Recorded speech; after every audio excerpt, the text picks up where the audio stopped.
Assalamualaikum warahmatullahi wabarakatuh. Perkenalkan, saya Siti Rokia, kelas BC2. Di sini saya akan mempresentasikan konsep dasar manajemen sumber daya manusia. Pengertian manajemen sumber daya manusia. Menurut Mondi tahun 2008, manajemen sumber daya manusia adalah pemanfaatan para individu untuk mencapai tujuan-tujuan organisasi.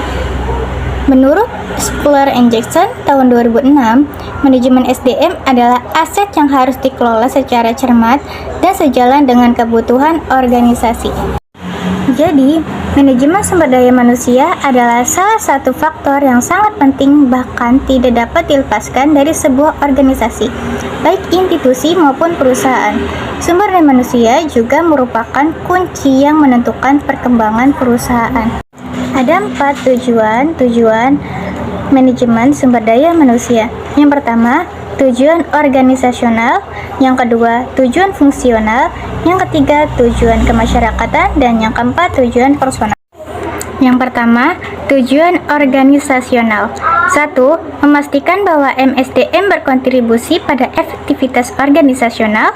2. Departemen SDM membantu para manajer untuk mencapai tujuan-tujuan organisasi. Dalam hal ini, para manajer tetap bertanggung jawab penuh atas para bawahannya. Departemen SDM hanya memberikan dukungan dalam hal-hal yang terkait dengan pengelolaan SDM. Yang kedua, tujuan fungsional. Tujuan fungsional ini menjaga kontribusi Departemen SDM dalam tingkat yang layak bagi kebutuhan-kebutuhan organisasi. Sumber-sumber daya akan terbuang percuma jika MSDM tidak direncanakan secara optimal sesuai kebutuhan organisasi. Yang ketiga, tujuan kemasyarakatan. Tujuan kemasyarakatan ini bersikap etis dan bertanggung jawab sosial terhadap kebutuhan-kebutuhan dan tantangan-tantangan masyarakat sembari meminimalkan dampak negatif tuntutan-tuntutan tersebut bagi organisasi. Dan yang keempat, tujuan personal. Tujuan personal ini membantu para karyawan mencapai tujuan-tujuan pribadi mereka sejauh tujuan-tujuan mendorong kontribusi individual bagi organisasi. Para karyawan akan tercapai jika karyawan dipelihara, dipertahankan, dan dimotivasi. Jika tidak demikian, kinerja dan kepuasan karyawan akan menurun dan karyawan bisa meninggalkan organisasi. Ada 5 fungsi manajemen sumber daya manusia. Yang pertama, penyediaan staf atau staffing. Yang kedua, pengembangan sumber daya manusia atau Human Resource Development atau HRD. Yang ketiga, kompensasi. Yang keempat, keselamatan dan kesehatan. Dan yang kelima, hubungan kekaryawanan dan perburuhan. Yang pertama, penyediaan staf. Penyediaan staf atau staffing adalah proses untuk memastikan bahwa organisasi memiliki jumlah karyawan yang tepat dengan berbagai keahlian yang memadai untuk menjalankan pekerjaan-pekerjaan yang tepat pada waktu yang tepat untuk mencapai tujuan organisasi. Penyediaan staf mencakup 1. Analisis jabatan. Yang kedua, perencanaan sumber daya manusia. Dan yang ketiga, perekrutan dan seleksi. Fungsi yang kedua, pengembangan sumber daya manusia.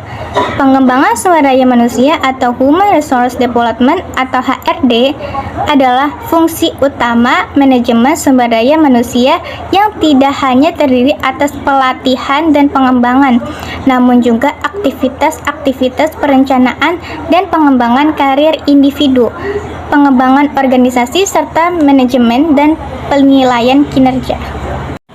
Fungsi yang ketiga, kompensasi. Kompensasi mencakup seluruh imbalan yang diberikan kepada karyawan sebagai penghargaan atas jasa mereka yang meliputi 1. Kompensasi finansial langsung adalah bayaran yang diterima dalam bentuk gaji, upah, komisi, bonus, dan lain sebagainya.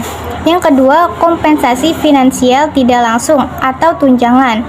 Semua imbalan finansial yang tidak termasuk dalam kompensasi langsung seperti cuti dibayar, cuti sakit, liburan, asuransi, kesehatan, dan lain sebagainya. Yang ketiga, kompensasi non-finansial, yaitu kepuasan yang diterima seseorang dari berbagai pekerja itu sendiri atau dari lingkungan psikologis dan fisik di mana orang tersebut bekerja. Yang fungsi yang keempat, keselamatan dan kesehatan. Keselamatan adalah terlindunginya para karyawan dari luka-luka yang disebabkan kecelakaan yang berhubungan dengan pekerjaan. Kesehatan adalah terbebasnya para karyawan dari penyakit fisik maupun emosional. Kedua aspek ini penting karena para karyawan yang bekerja dalam lingkungan yang aman dan menikmati kesehatan yang baik akan cenderung lebih produktif dan memberikan manfaat jangka panjang bagi organisasi. Sekian presentasi saya pada hari ini. Jika ada kurangnya, saya mohon maaf yang sebesar-besarnya. Semoga apa yang saya sampaikan pada hari ini berguna untuk diri saya sendiri dan banyak orang. Wassalamualaikum warahmatullahi wabarakatuh.